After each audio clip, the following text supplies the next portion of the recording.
July 1st, 2024, Wembley, London. Real Madrid stood at the pinnacle of world football after securing their 15th Champions League title. Goals from Dani Carvajal and Vinicius Jr. didn't just seal victory, they reinforced their absolute dominance in Europe. At that moment, there was no debate. Real Madrid was the best club in the world. They weren't just champions, they were the benchmark of success. A winning mentality, a rich history, and vast experience in high-pressure moments made them seem untouchable. Rivals could only watch from below, trying to chase something that felt impossible to match. Madrid looked like an unstoppable machine, blending young talent with seasoned veterans in perfect harmony.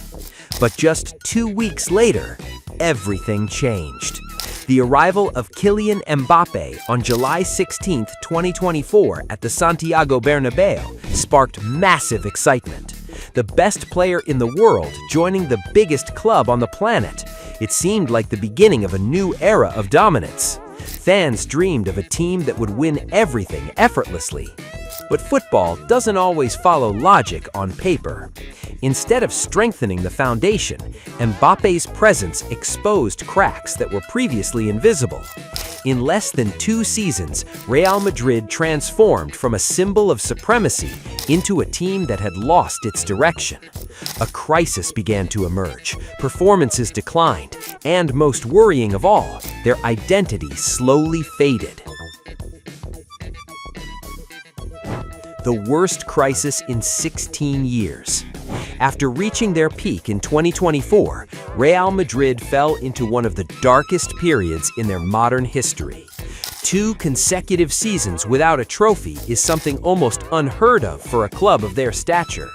In their world, failure isn't just about not winning, it's about even losing a single title being considered a problem. But this time, failure came in full force. They were eliminated from multiple competitions, failed to compete in La Liga, and couldn't even maintain their reputation in the Champions League. Worse still, these weren't just bad results, they were often accompanied by humiliating performances. Losses to teams they should have beaten proved that something was deeply wrong within the squad. The peak of that embarrassment came when they were at risk of giving a guard of honor to their eternal rivals, Barcelona. In a single season, Barcelona didn't just beat Madrid, they completely dominated them. Every El Clasico was won, and the goal differences highlighted a clear gap in quality. Even in the Champions League, Real Madrid failed to show their famous comeback kings mentality. Defeats to teams like Arsenal made it clear their aura of invincibility was gone.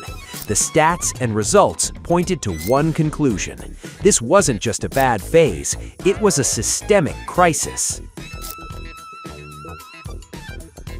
Mbappe and Vini, a duo that destroys each other. On paper, the partnership between Kylian Mbappé and Vinicius Jr. should have been a nightmare for defenders. 2 players with incredible speed, technique, and goal-scoring ability in one attacking line. But reality told a different story. Statistics revealed that they only contributed together to around 6% of the team's goals, a shockingly low number for 2 key players. They rarely combined, rarely exchanged passes, and showed almost no chemistry. This wasn't about individual quality, it was about compatibility. Both players have similar styles. They want the ball, they want to drive the attack, and they want to be the focal point. The problem became even more complicated because their natural positions overlap. Vinicius dominates the left wing, while Mbappe, who should play as a striker, often drifts into the same space. As a result, space becomes limited and the attacking structure collapses. Mbappe isn't a traditional striker who thrives inside the box, while Vinicius is most effective when given room to explore. Instead of complementing each other, they disrupt one another. In many matches, it became clear they were playing for themselves, not for the team. Ironically, Real Madrid often performed better when one of them wasn't on the field. Loss of control in midfield. The departures of Toni Kroos and Luka Modric left a massive void that was never truly filled. For years, these two were the brain of Real Madrid, controlling tempo, dictating rhythm, and providing stability. Without them, Madrid lost direction. No player has been able to step in as a true deep-lying playmaker. Jude Bellingham, while incredibly talented, is better suited as an attacking midfielder, not a tempo controller. As a result, Madrid's play became chaotic and unstructured. Transitions from defense to attack often broke down.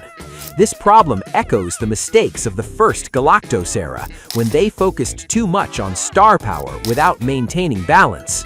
Back then, losing Claude Molecule was the beginning of their downfall. Now, history seems to be repeating itself. Madrid has plenty of talent, but no clear structure. Without a strong midfield control, the team becomes easy to penetrate and unable to dominate games. This isn't just a tactical issue, it's a flawed team-building philosophy. Without a strong foundation, even the best players in the world cannot guarantee success. Tactical failure and player power. Another issue worsening the situation is the lack of managerial authority. In recent years, it has become evident that power at Real Madrid lies more with the players than the coach.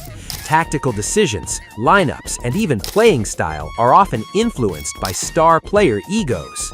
Xabi Alonso arrived with clear ideas and philosophy, but was never given full control to implement them. In short order, he lost control of the squad and was eventually dismissed. This highlights a deeper issue, not just player quality, but the power structure within the club. After that, Álvaro Arbeloa stepped in as coach, but his role felt more symbolic than authoritative. He followed the wishes of players and management rather than building a team based on his own vision. The end result? Mediocre and inconsistent performances. Statistics showed a decline in win rate and an increase in goals conceded. When a coach lacks full control, the team loses direction. There is no discipline, no structure, and no clear identity. A perfect recipe for long-term failure.